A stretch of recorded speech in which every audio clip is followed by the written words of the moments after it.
بچپن سے سنتے آ رہے ہیں اچھے اخلاق، اچھے اخلاق، اچھے اخلاق، اخلاق اچھے ہونے چاہیے۔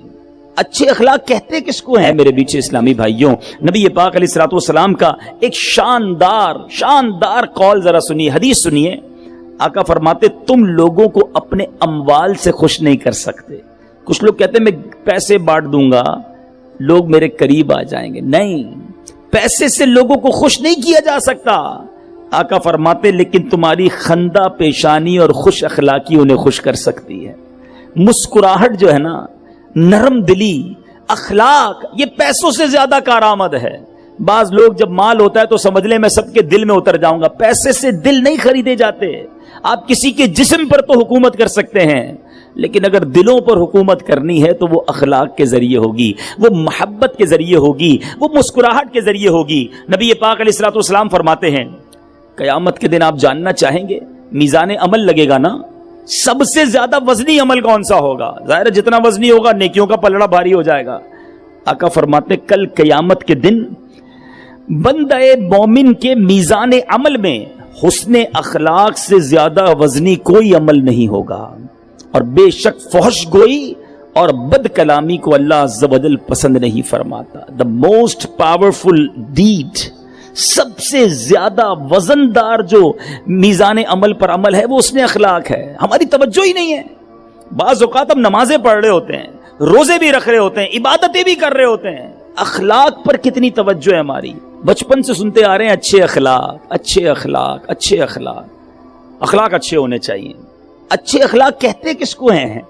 یہ بھی تو کوئی کسی سے پوچھے نا کہ میں مسکراتا ہوں یہی اچھے اخلاق ہے، یا میرے 4 دوست مجھ سے خوش ہیں یہی اچھا اخلاق ہے؟ نہیں، قرآن سے پوچھتے ہیں اے اللہ کے پاک کلام ہمیں بتا کہ اچھے اخلاق ہیں کیا؟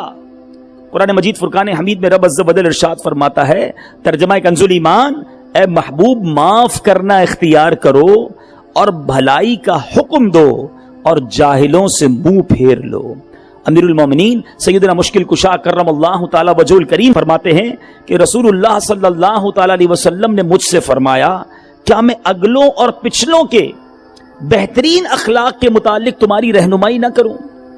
عرض کی حضور ضرور ارشاد فرمائیے۔ اب ذرا غور سے سن لیجیے، اگر یہ ڈیفینیشن یاد ہو گئی نا، اور اگر آپ اس ڈیفینیشن پر پورے اترتے ہیں then you will be satisfied کہ ٹھیک ہے میں اچھے اخلاق والا ہوں، اللہ کرے بن جاؤں۔ پیارے آقا فرماتے ہیں جو تمہیں محروم کرے تم اسے عطا کرو۔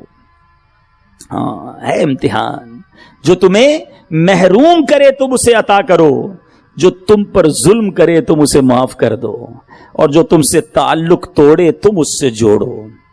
محروم کرے، امجد بھائی نے مجھے نہیں بلایا، اب میں نے بھی نہیں بلانا۔ جو محروم کرے ہم اسے بھی محروم کرتے ہیں۔ اس نے مجھے گفٹ نہیں دیا، میں اس کو گفٹ نہیں دوں گا۔ فلاں نے مجھے نہیں بلایا، ختم، اب ہمارا بھی تعلق ختم۔ تو پھر تو یہ ٹٹ فور ٹیٹ جیسے کو تیسا ہوا نا۔ ہمیں اخلاق اگر اچھے کیا ہیں، جو تمہیں محروم کرے تم اسے عطا کرو۔ ہم سب کا بھلا، سب کی خیر سوچنے والے بن جائیں۔ دوسری بات فرمائی جو تم پر ظلم کرے تم اسے معاف کر دو۔ ابھی تو سنا آپ نے زید بن سانہ کا واقعہ۔ ایک بار نبی پاک علیہ الصلوۃ والسلام آرام کر رہے، کوئی ہتھیار ساتھ نہیں، کوئی صحابی ساتھ نہیں، ون اینڈ اونلی۔ اس زمانے میں ایک شخص تھا جس کا نام غورث تھا، ننگی تلوار ہاتھ میں لیے نبی پاک کو معاذ اللہ قتل کے ارادے سے سامنے آیا۔ جیسے ہی پیارے آقا کے سامنے پہنچا، کوئی گارڈ، کوئی سرکار علیہ الصلوۃ والسلام کے ساتھ بظاہر نہیں تھا۔ آنکھ مبارک پیارے آقا نے کھولی، سامنے غورث ہاتھ میں تلوار لیے کھڑا ہے۔ پیارے آقا سے پوچھتا ہے محمد صلی اللہ تعالی علیہ وسلم تمہیں مجھ سے آج کون بچائے گا؟ ہاتھ میں تلوار ہے، نبی پاک آرام فرما رہے، لیٹے ہوئے ہیں۔ کہ اے محمد صلی اللہ تعالی علیہ وسلم آج تمہیں مجھ سے کون بچائے گا؟ پیارے آقا نے کچھ بھی نہیں کہا سوائے ایک لفظ کے، مگر وہ لفظ کیا تھا؟ اللہ۔ کیا فرمایا؟ اللہ۔ اللہ لفظ نکلا کس کی زبان سے؟ رب کے حبیب کی زبان سے، دل میں اتر گیا۔ غورث کانپنے لگا، صرف لفظ اللہ سن کر کانپتے کانپتے تلوار گر گئی۔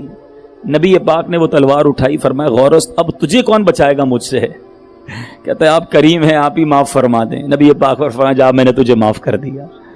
میرے بیچ اسلامی بھائیوں، ظلم کرے تم اسے معاف کرو۔ پیارے آقا کی سیرت بھری پڑی ہے۔ اگر فتح مکہ کے واقعے کو دیکھا جائے، وہ سارے لوگ موجود تھے جنہوں نے ظلم کیا تھا، سب کو تو معاف کیا میرے آقا نے. سلام اس پر کہ جس نے خون کے پیاسوں کو کبائیں دی, سلام اس پر کہ جس نے گالیاں سن کر دعائیں دی.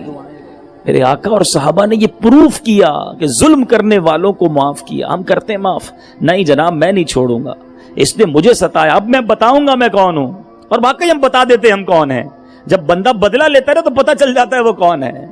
ہمیں قرآن حدیث یہ سکھاتی ہے کہ معاف کریں, بدلہ نہ لیں, ریونج نہ لیں. ٹھیک ہے بعض اوقات غلطی ہو جاتی ہے انسان سے. میں آپ کو صحیح بتاؤں, یہ جو ریونج کی عادت ہے نا, بدلے کی عادت ہے, اس نے کئی دوستیاں ختم کروا دی, کئی پارٹنرشپس ختم کروا دی, کئی رشتے داریاں توڑوا دی, کئی محبتیں ختم کر دی. اگر ہم صبر کرنے والے, معاف کرنے والے ہوتے تو آج وہ ہمارے دوست ہوتے جو آج دشمن بنے بیٹھے ہیں. آج وہ بھی رشتے دار ہوتے جن سے رشتے داریاں ٹوٹ چکی ہیں. لیکن بس وہی بدلہ لینے کی عادت, معاف نہ کرنے کی عادت, غصہ کرنے کی عادت. اے میرے نیچے اسلامی بھائیوں, اس میں اپنے آپ کو ہمیں بدلنا ہوگا. اور حدیث کا جو تیسرا سیگمنٹ تھا, جو تیسرا اشارہ تھا, آقا فرماتے ہیں کہ جو تم سے تعلق توڑے تم اس سے تعلق جوڑو. بعض اوقات رشتے دار نہیں بلاتے, اپنے گھر پر نہیں بلاتے, ہم بھی نہیں بلاتے, ہم نہیں جاتے اس خالہ کے گھر پر, ہم اس چچا کے یہاں نہیں جاتے. کیوں؟ کیونکہ وہ بھی نہیں آتے. اپنے بچوں کی شادی میں نہیں بلایا تھا ہم کو.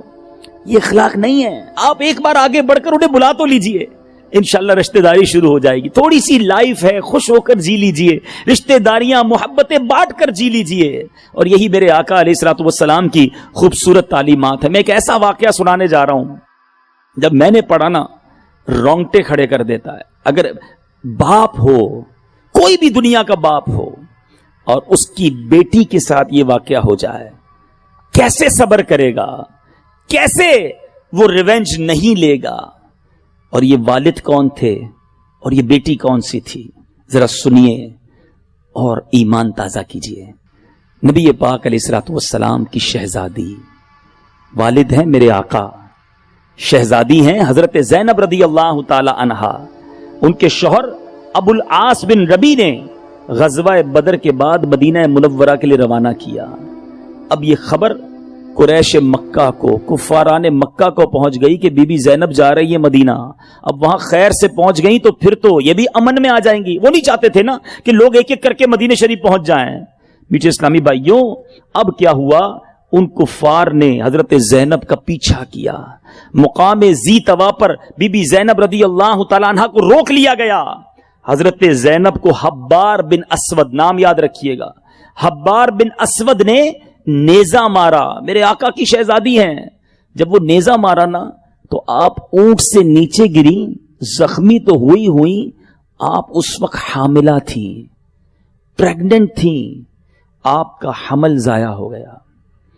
اب ذرا غور کیجئے, نبی پاک کی شہزادی, اور اس طرح آپ کو تکلیف پہنچائی گئی. مگر میٹھے اسلامی بھائیوں, یہی حبار بن اسود کچھ عرصے کے بعد مقام جعرانہ پر نبی پاک علیہ الصلوۃ والسلام کے پاس آ کر بیٹھ گیا. اب آیا, حالانکہ یاد رہے کہ ابھی اسلام قبول نہیں کیا تھا. صحابہ کرام نے عرض کی, حضور حبار بن اسود آ گیا ہے. ارشاد فرمایا, میں نے دیکھ لیا ہے اسے. کچھ صحابہ کھڑے ہو گئے کہ اب بدلہ لیتے ہیں, ہماری شہزادی حضور کو اس طرح زخمی کیا, حمل ضائع ہو گیا, کتنی تکلیف ہوئی ہوگی اس باپ سے پوچھو کہ جس کی بیٹی اس طرح زخمی ہو جائے. اور صحابہ غصے کے مارے کھڑے ہو گئے کہ حبار بن اسود کو مار دیں. پیچھے اسلامی بھائیوں, حبار نے کھڑے ہو کر کیا کہا, کہتے ہیں اے اللہ کے نبی صلی اللہ تعالی علیہ وسلم, آپ پر سلامتی ہو. میں گواہی دیتا ہوں کہ اللہ کے سوا کوئی معبود نہیں, اور میں گواہی دیتا ہوں کہ محمد صلی اللہ تعالی علیہ وسلم اللہ کے رسول ہیں. فوراً ایمان لے آیا. کہتے یا رسول اللہ, میں آپ سے بھاگ کر کئی شہروں میں گیا, چھپتا رہا کہ مجھے پتا تھا میں نے جرم بہت بڑا کیا ہے, میں چھپ کر زندگی گزارتا رہا, میں کوشش کرتا رہا کہ میں غیر عربیوں کے ملک میں سیٹل ہو جاؤں, مگر مجھے آپ کی نرم دلی, آپ کا پیارا برتاؤ یاد آتا رہا. اے اللہ کے نبی, ہم شرک میں مبتلا تھے, پھر اللہ نے آپ کے وسیلے سے ہمیں ہدایت دی اور ہمیں ہلاکت سے نجات بخشی. لہٰذا آپ میری جہالت اور میری اس بات کی جس کی آپ تک خبر پہنچی ہے درگزر فرمائیں. میں اپنے برے کاموں کا اعتراف کرتا ہوں, آج معافی مانگتا ہوں, مجھے معاف کر دیجئے. اے میرے میٹھے اسلامی بھائیوں, نبی پاک نے فرمایا, جاؤ میں نے تمہیں معاف کر دیا. یہ ہے میرے آقا کی سیرت. ہمارے پیر پہ کسی کا پیر پڑ جائے نا، اتنا بڑا ظلم تو چھوڑ دیجئے، چلتے چلتے پیر پہ پیر پڑ جائے تو بندہ پیچھے سے آواز لگاتا ہے اندھے ہو نظر نہیں آتا. کیا اس سے غلطی نہیں ہو سکتی ہے؟ ہماری گاڑی سے کوئی چھوٹا سا اسکریچ موٹر سائیکل والا لگا دے تو جب تک اس کو 2 گالیاں نہ دے میں چین نہیں آتا ہے. چلتے چلتے کوئی گاڑی آگے ہمارے نکالے تو شیشہ اتار کر اس کو جب تک آل فول نہ بکے تو چین نہیں آتا. کیوں اتنی سختی ہے ہمارے اندر؟ کیوں اتنا ریونج ہے؟ ارے جس نبی کا کلمہ پڑا وہ تو معاف کرنے والے، وہ درگزر کرنے والے، وہ نرمی کرنے والے، اور ان کا غلام کیوں اتنا غصے کا بھرا ہوا ہے کہ نہیں جناب جب تک جواب نہیں دوں گا مجھے چین نہیں آئے گا. صبر کرنے والے بنو، برداشت کرنے والے بنو. میرے بیچ اسلامی بھائیوں، نبی پاک علیہ الصلوۃ والسلام سے ایک بار ایک صحابی نے کمال کا سوال کیا. میں کہتا ہوں کمال سوال ہے. سیدنا ابو دردہ کہتے ہیں کہ میں نے عرض کی یا رسول اللہ مجھے کوئی ایسا عمل ارشاد فرما دیجئے جو مجھے جنت میں داخل کر دے. کون کون چاہتا ہے بھائی؟ سارے ہی چاہتے ہیں نا. Easy question. آقا کوئی ایسا عمل بتا دیں کہ جنت میں داخل کر دے. اور نبی پاک نے کوئی بہت لمبی لسٹ نہیں دی. دیر آر اونلی 3 words، صرف 3 میں جواب دیے، 3 لفظوں میں. فرماتے لا تغضب ولک الجنہ، غصہ نہ کیا کرو تیرے لئے جنت ہے. آپ ذرا غور کیجئے، اور ہم غصے ہی کو پکڑ کے بیٹھے ہیں، ریونج کو پکڑ کے بیٹھے ہیں.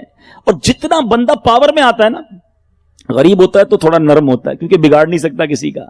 جیسے جیسے پیسہ آتا گیا، تعلقات بنتے گئے ہیں، اسٹیٹس بلند ہوتا گیا، ہمارا جلال بھی بڑھتا گیا، ہمارا ریونج بھی بڑھتا گیا، ہمارا ٹور اور اسٹائل بھی بدلتا گیا کہ اب بتاتا ہوں میں کون ہوں.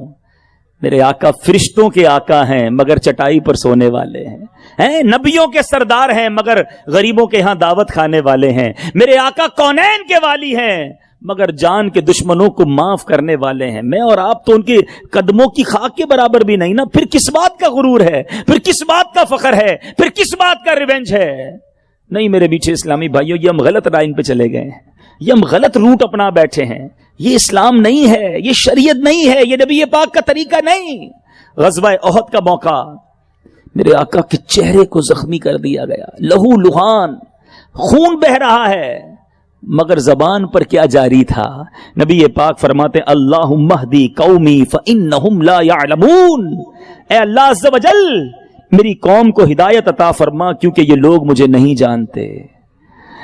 حق کی راہ میں پتھر کھائے، خون میں نہائے طائف میں. حق کی راہ میں پتھر کھائے، خون میں نہائے طائف میں. دین کا کتنی محنت سے کام آپ نے اے سلطان کیا. جہاں کے دشمن خون کے پیاسوں کو بھی شہر مکہ میں عام معافی تم نے عطا کی. کتنا بڑا احسان. میرے بیچ اسلامی بھائیوں ایک اور حدیث سنیے. آقا فرماتے ہیں خوف خدا اور اچھے اخلاق لوگوں کو سب سے زیادہ جنت میں داخل کریں گے. میجورٹی جو جنت میں داخل ہونے والے ہیں نا وہ اچھے اخلاق والے ہوں گے. ہم غور کریں کہ ہم اچھے اخلاق والے ہیں کہ نہیں. اے میرے بیچ اسلامی بھائیوں، اب ایک اور خوبصورت حدیث. آقا فرماتے مومن اپنے اچھے اخلاق کی وجہ سے رات میں عبادت کرنے اور دن کو روزہ رکھنے والے کا درجہ حاصل کر لیتا ہے. اخلاق کی وجہ سے اتنا بڑا عبادت گزار جو اس کے برابر پہنچ سکتا ہے. اللہ مجھے اور آپ کو اچھے اخلاق والا بنا دے، نرم بنا دے، شفیق بنا دے، مسکرانے والا بنا دے، دل آزاریوں سے بچنے والا بنا دے.